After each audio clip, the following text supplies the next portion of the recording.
por la unidad nacional en pro de la paz y la seguridad en el Ecuador. Queremos dar la bienvenida en la revista de Opinión y Democracia al doctor Esteban Santos, jurista internacionalista, decano en la Universidad de los Hemisferios. Lo invitamos para analizar la posición asumida por el gobierno mexicano, pero quisiera empezar en un contexto internacional. ¿Cómo ha visto usted, como analista internacional, el apoyo que le han dado al Ecuador luego de los resultados contundentes expresados por el pueblo ecuatoriano en las urnas,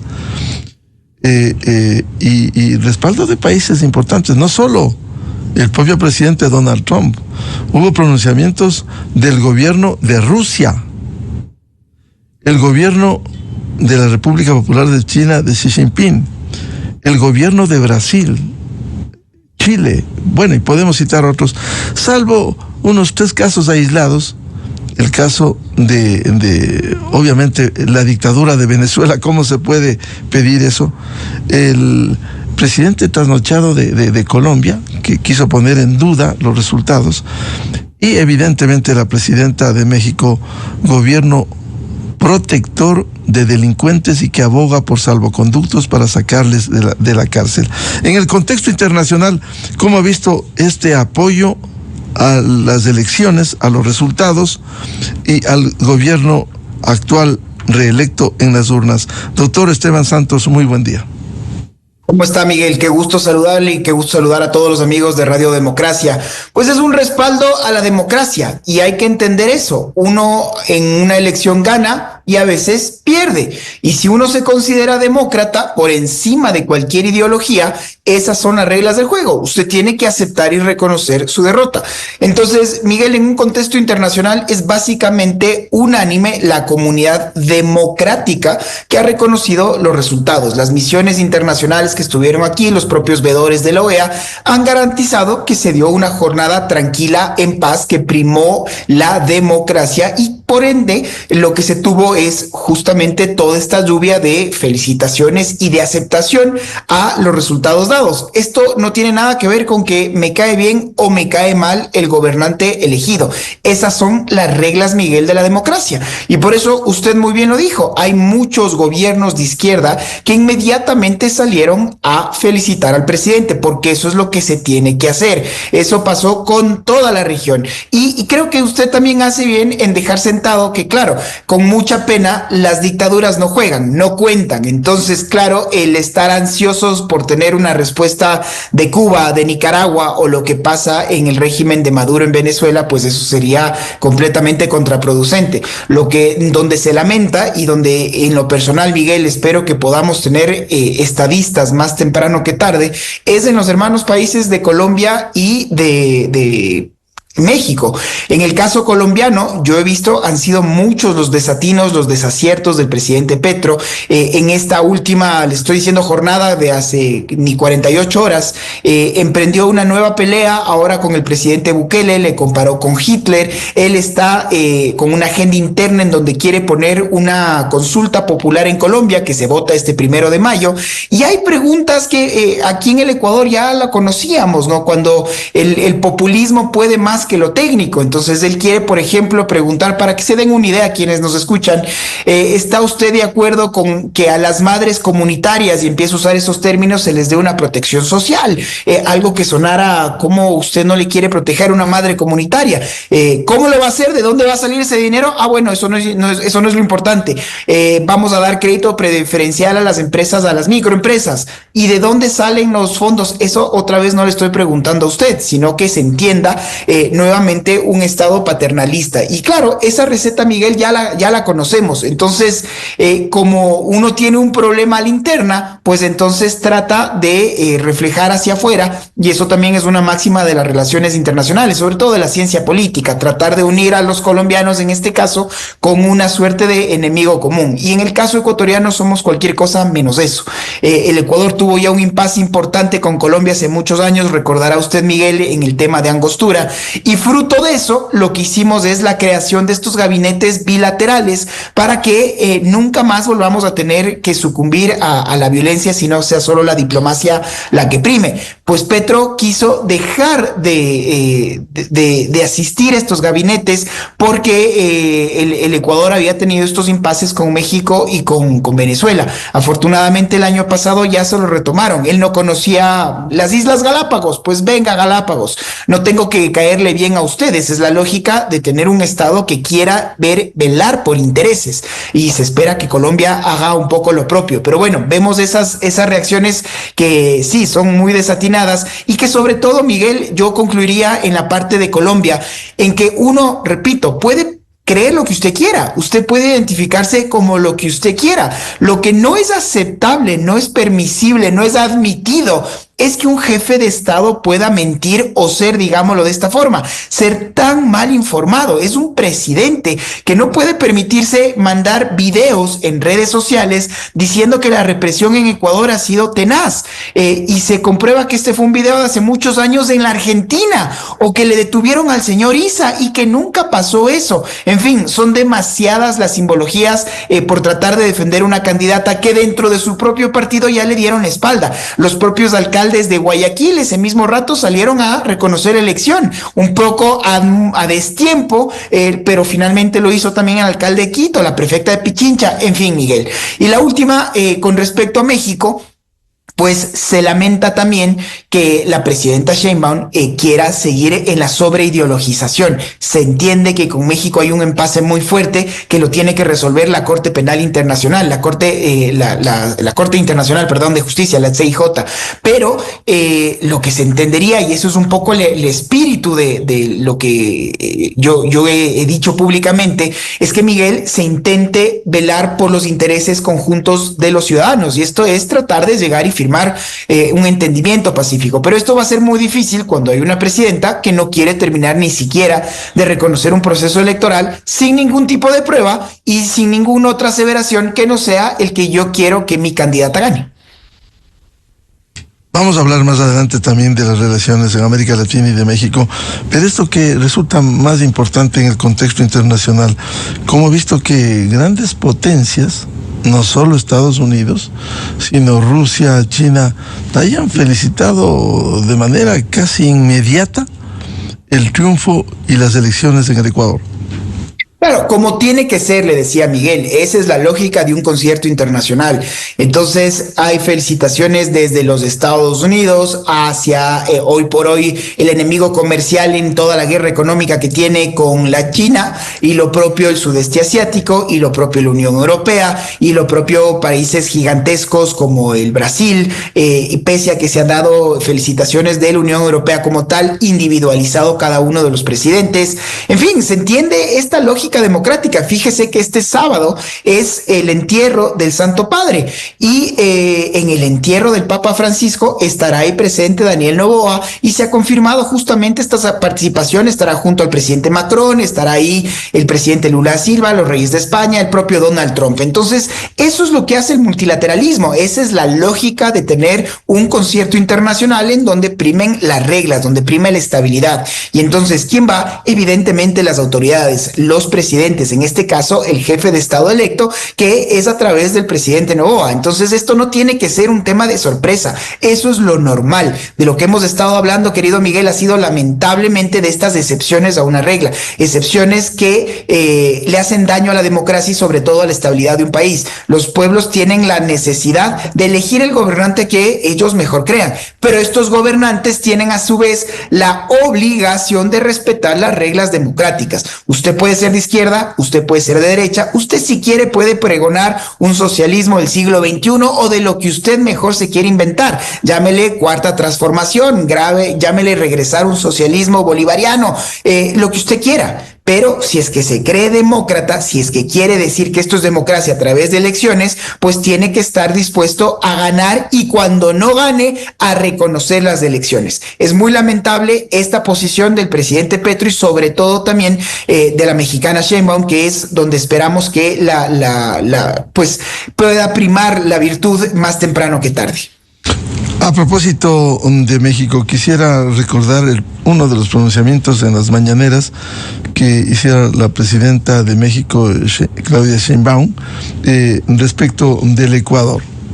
Nosotros, para empezar, no tenemos relaciones con Ecuador, ni vamos a seguir teniendo relaciones con Ecuador mientras Noboa ejerza el cargo de presidente, porque él fue el responsable de la invasión a la embajada de México, a nuestra soberanía.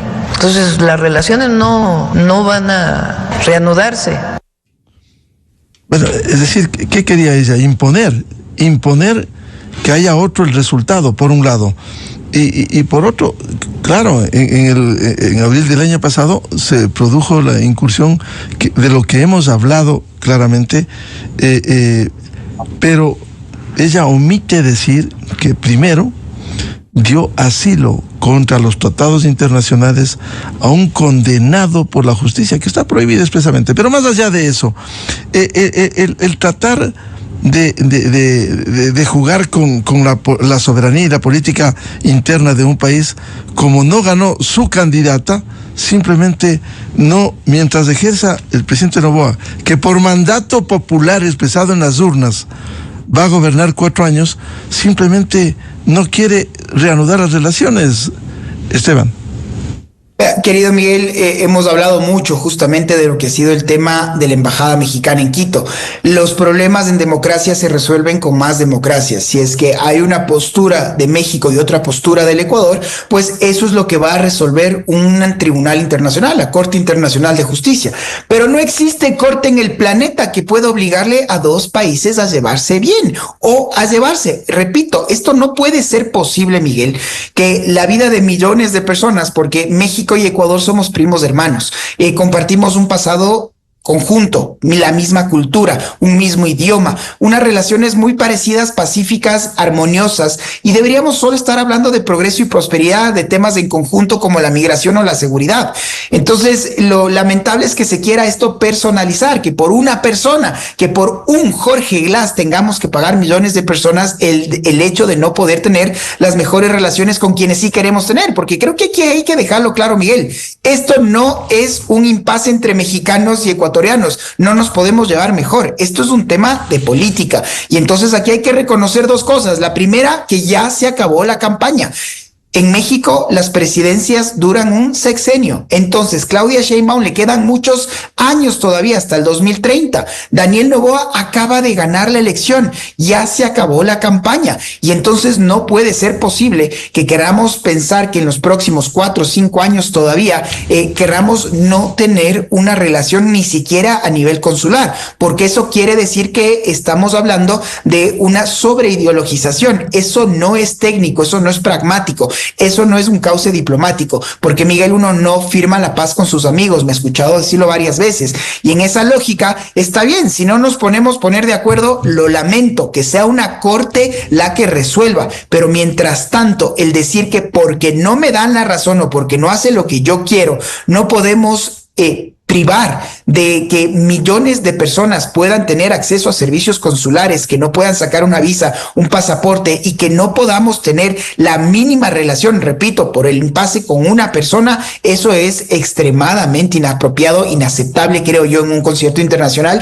y en un mundo moderno. Entonces, aquí la invitación sería a que ojalá bajar un poco las aguas, a pensar en estadistas, en entender que usted no tiene que llevarse bien con el presidente, lo que ustedes entender que representa a un pueblo, y este pueblo, tanto los ecuatorianos como los mexicanos, no queremos sino tener la mejor de las relaciones, exactamente lo mismo con los colombianos. Entonces, que los presidentes entiendan eso, que es el momento de ser estadistas, es el momento de tender puentes, no de seguir tratando de dinamitarlos. El problema es cuando queremos tapar problemas de agenda interna con estos temas internacionales en esa vieja logia de la ciencia política, como le decía, de tratar de unificar en una causa común internacional. En este caso no hay tal cosa, porque los ecuatorianos no tenemos ningún conflicto con los mexicanos y me atrevo a pensar exactamente lo mismo al revés. Es momento de entender los problemas globales conjuntos que podemos lidiar como países primos hermanos, y para eso tiene que primar esta cordura, tiene que primar la idea de tener estadistas,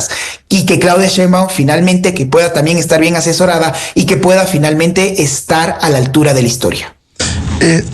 Ahora, volviendo al tema que usted se refería en este contexto internacional, ¿cuán importante será el anuncio del viaje al funeral del Papa este sábado, que va a ir el presidente Daniel Noboa, cuando va a ser una oportunidad para conversar con presidentes y líderes mundiales, presidente Trump, España, Francia, es decir, una buena oportunidad para conversar con ocasión de este hecho luctuoso. Pero por supuesto que sí, Miguel, y mire, fíjese unos datos curiosos de la historia. De hecho, la diplomacia, el concepto de un embajador, de un diplomático, tiene directa relación a la Santa Sede, a cómo fueron estos enviados por parte del Vaticano a diferentes territorios y cómo estos tenían este trato diferenciado en la medida en la que representaban estos intereses neutrales.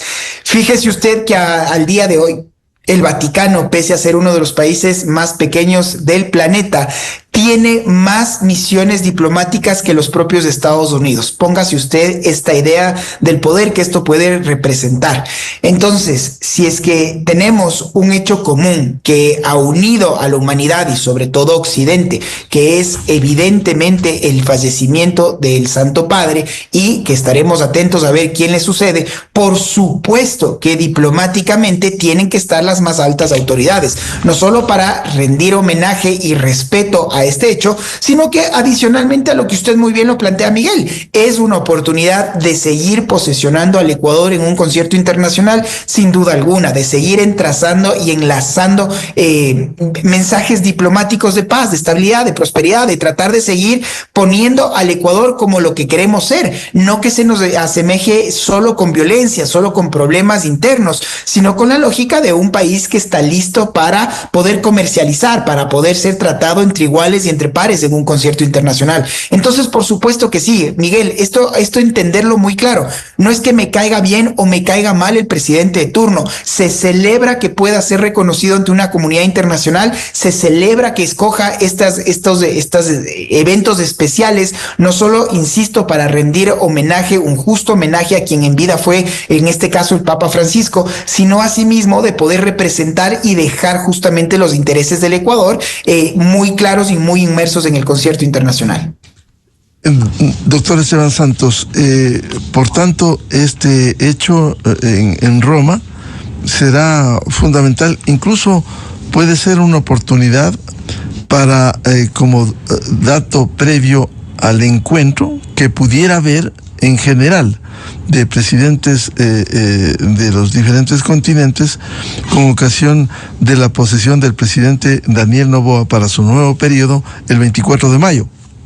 Exactamente, Miguel.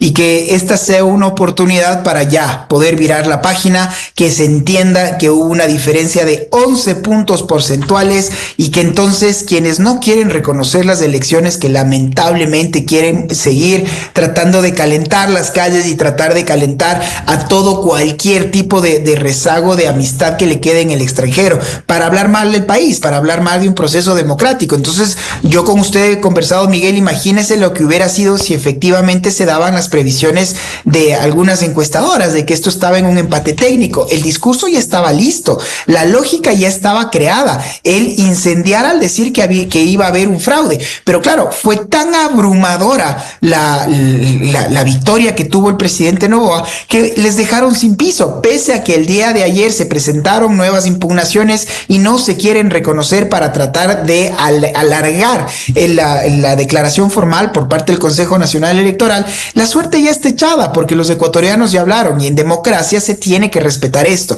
Esto no es un cheque en blanco al presidente, lo hemos dicho mil veces. Lo que esperamos es justamente poder ya enfocarnos en los intereses del Ecuador, enfocarnos en cómo hacer que estas tres pilares de la seguridad, de la confianza internacional y que el desarrollo se puedan dar en el país. Bueno, pero para esto había que poner los primeros pilotes y estos ya están dados. Ya se dio la elección y ya podemos pensar dentro de la agenda de lo que ha presentado pues el presidente. Entonces creo que, Miguel, ya es un momento para dejar de hablar de esto y enfocarnos más bien en lo que va a ser una agenda de gobernabilidad, que eso es lo que le estaba esperando al Ecuador. Ya se acabaron los interinazgos, ya se acabaron los problemas electorales y ahora creo yo que es momento de dar página, virarla y hablar en torno a cuál va a ser este plan de gobierno y cómo hacer para poder empujar todos, porque si le va bien un presidente, pues le va bien a los ecuatorianos. Esperamos entonces, insisto y termino diciéndole, Miguel, que más que un cheque en blanco, le decía, esta es una invitación a que todos podamos unir esfuerzos y trabajar en estos objetivos comunes. Que viaje en este caso al Vaticano, extremadamente importante. Que esté en los Estados Unidos, extremadamente importante, donde están los intereses del Ecuador, y que la posesión del 24 de mayo esté plagada, digo así, de misiones diplomáticas, de presidentes amigos y de personas que crean en la democracia. Eso es lo que se espera y estoy seguro que así será. Doctor Esteban Santos, en el caso de Colombia, ¿cómo restablecer las buenas relaciones? ¿Deberá rectificar el presidente Petro? Pues lo primero, pedirle al presidente que sea presidente. Uno no puede creer que un presidente esté tan mal asesorado. Entonces, su cuenta de X debería tener un community manager, por lo menos alguien que le pueda hacer un poco de fact-checking, que le pueda decir, oiga, usted no sube estos videos a la medianoche que son abiertamente falsos y que al siguiente día usted lo va a tener que borrar, como ya pusimos los ejemplos de las manifestaciones que se dieron en Argentina hace varios años. Si el presidente Petro se cree un estadista o que entienda, porque su discurso es el de unir, él habla nuevamente de una gran Colombia, pues entiéndase que el Ecuador formó parte de ello. Entonces, tratar de alejar las posturas con los presidentes, eso aleja evidentemente cualquier tipo de relación. Usted tiene que enfocarse en ser estadista presidente Petro. Usted enfóquese, por favor, en ser demócrata, y en esto tiene la obligación democrática y como presidente, porque usted es quien habla en nombre y en representación de un pueblo, de, en este caso, primero y más importante, reconocer lo que fue un proceso electoral. Lo segundo, trabajar en agendas comunes, que eso es lo que ya tenemos con Colombia. Y tercero, terminar de entender que nuevamente, si le va bien esta relación cordial, diplomática, como no puede ser de otra forma, le va bien a los soberanos, pues al pueblo como tal. Con Colombia tenemos demasiados intereses, somos vecinos, somos también primos hermanos. Colombia está próxima a tener una consulta popular, como le decía. ¿Qué es lo que vamos a hacer? ¿Qué es lo que deberíamos hacer desde el lado ecuatoriano? Exactamente lo mismo, respetar los resultados, velar porque se dé una jornada tranquila, en paz, y que gane la voluntad popular. Ya le estaba dando a usted un poco mis reflexiones en torno a lo que se está preguntando y en torno a las locuras de lo que son los populismos extremos, los populismos que quieren ofrecer el oro y el moro, pero no hay ningún tipo de respaldo técnico atrás. Esa receta con pena ya la vivimos en el Ecuador. Pues bueno, nadie aprende de errores ajenos, dice el adagio, y los colombianos sepan decidir en democracia y como ecuatorianos respetar esa decisión. En el caso de la relación con Estados Unidos, ¿cómo ve usted esa perspectiva, no solo en lo comercial, sino en la ayuda internacional? Bueno, esto es un hecho interesante, porque fíjese usted que los Estados Unidos ya aprobaron un primer paquete de ayuda militar de $64 millones para un tema netamente de cooperación como tal. Yo creo, y en esto sí secundo las palabras del presidente Noboa, que una cosa era mientras estábamos en la campaña, mientras había esta incertidumbre y que por lo tanto no se podían dar propuestas mayores con relación a la seguridad. Hemos hablado siempre de 3 países que pueden ser los ejes en la región como aliados estratégicos de los Estados Unidos. Se habla en la parte norte, pues, de lo que está haciendo El Salvador de Nayib Bukele, en el sur la Argentina de Javier Milei, y quedaría pues este centro del mundo que, si es que Colombia no lo quiere ocupar, pues es una oportunidad en relaciones internacionales que el Ecuador pueda ser este socio estratégico en la región.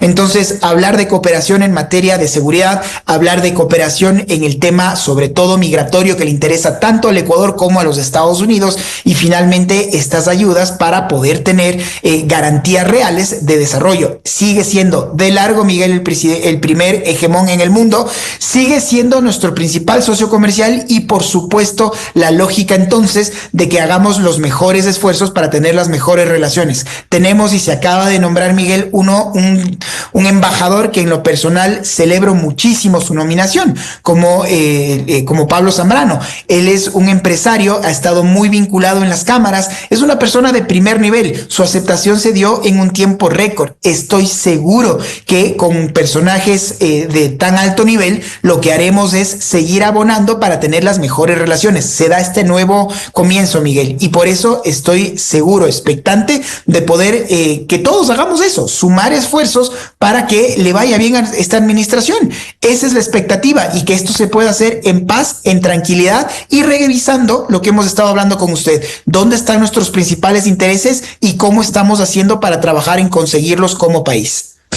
Bueno, y la delegación de Estados Unidos a la posesión del presidente Noboa también ha sido una incógnita. Se entiende que vendrá una delegación de altísimo nivel a esta posesión.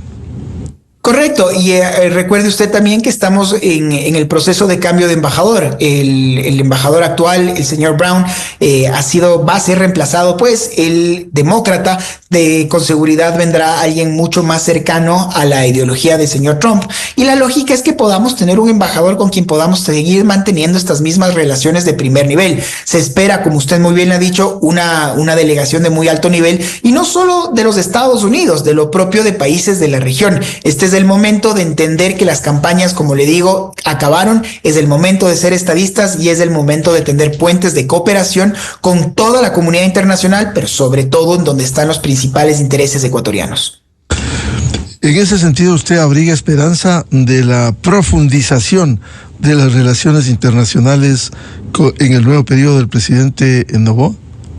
Claro, porque Miguel, si es que ya tenemos estabilidad, si es que tenemos, ojalá que sea así, parece que se pinta de esta forma, una asamblea que permita la gobernabilidad, si es que podemos tener un camino en hablar de temas de fondo, como por ejemplo esta propuesta que tiene el presidente de reformar de tener, pues vamos a hablar, si es que es una reforma a la Constitución, si es que vamos a hablar de una asamblea nacional constituyente, en fin, empecemos ya a hablar de estos temas de fondo para poder mandar señales claras al extranjero de que somos un país que puede abrirse al comercio, receptivo de inversiones, que hay estabilidad. Y por eso es que le decía, es muy importante dejar de mandar que las mensajes hacia afuera sean solo los problemas que está viviendo el Ecuador, sino de cómo estamos dispuestos justamente a cooperar, a trabajar y a recibir a todos estos intercambios internacionales. Para esto se requería de esto. Ya se acabó todo los problemas de los vaivenes políticos que hemos estado viviendo, todo el tema del interinazgo, todo el tema de la muerte cruzada, en fin. Miguel, yo soy de los que invitan a virar página y enfocarnos en lo que se viene ahora. Una gobernabilidad de por lo menos 4 años, y que eso ayude a cimentar lo que son nuestros intereses con los principales mercados y nuestros principales acreedores y socios internacionales. ¿Y los organismos internacionales, qué va a pasar en América Latina cuando se ha insistido en el multilateralismo? Fíjese usted cómo se ha anunciado ya una visita por parte de delegaciones ecuatorianas a conversar con los multilaterales, con el BID, con el FMI. El Ecuador es un país que está muy endeudado, el Ecuador necesita líneas de crédito, ha bajado el riesgo país, sigue muy alto, y la lógica es que podamos seguir enviando esas señales positivas al exterior. El Ecuador tiene que entender que la salida es teniendo alianzas con el extranjero. Ya se firmó un acuerdo con China, ya se firmó un acuerdo con Canadá, está cerrado con Corea del Sur, con países pequeños pero que pueden ser muy complementarios como Costa Rica. La lógica es que el Ecuador siga entendiendo esta lógica de la internacionalización de nuestra imagen país hacia afuera. Somos un país pequeño, de renta media, que tiene muchos problemas en este momento. La lógica de cómo vamos a salir es a través del trabajo y el desarrollo, y eso se lo hace, como usted muy bien lo ha dicho, Miguel, en un concierto internacional, multilateral, vendiéndose el Ecuador al mundo. Habrá que tener un consenso nacional, y creo que este es el momento para hacerlo, Miguel. ¿En qué productos nos vamos a enfocar para ser los mejores del mundo? Y en qué productos pues tendremos que abrirnos para que nos podamos recibir como ecuatorianos a un mejor precio. Ese ejercicio ya lo hizo Panamá, ya lo hizo Chile, y creo que son de los países que uno puede revisar y regresar a ver como los que mejor les ha ido en esta búsqueda por poder posicionar sus productos en un concierto internacional. Es momento que el Ecuador haga los esfuerzos que hizo Perú con tanto acierto, de posicionar nuestra gastronomía, de posicionar al turismo, como lo siguen haciendo algunos otros países vecinos. Es el momento que el Ecuador ya deje de hablar solo de la inseguridad y nuestros problemas y enfocarnos en cómo vamos a venderlo como ecuatorianos hacia el concierto internacional. Muchas gracias. La revista de Opinión Democracia agradece al doctor Esteban Santos, jurista internacionalista académico decano en la Universidad de los Hemisferios, para hablar de estos desafíos en la política internacional y las relaciones del Ecuador.